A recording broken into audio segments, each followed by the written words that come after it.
Ayun, so kumusta ka na? Kagagaling mo lang ng Qatar, right? Opo. Okay, so kailan ka bumalik dito ng Pilipinas?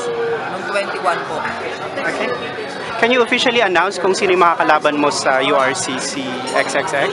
So, si Kiko Matos po, siya po ang makakamatch up po this August 12 at Araneta Coliseum.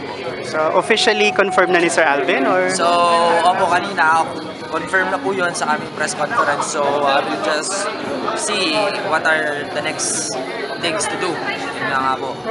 Okay. So paano ba yan? Paano ba yung proseso? Tinawagan ka ba nila or did you contact them? Opo, tinawagan po ako ni Sir Ron Catunaw po. At Ng TRC. press conference and yun na nga po, ikakasal na raw po kay Mr. Kiko Matos.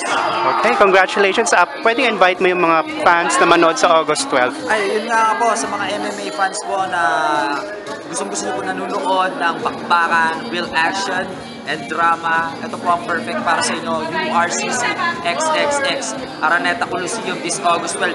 Will bakbakan na po to at sana ang makakalaban ko na si Kiko Matos handa na sa basagan dahil papatunayan ko ako ang hari ng wasakan.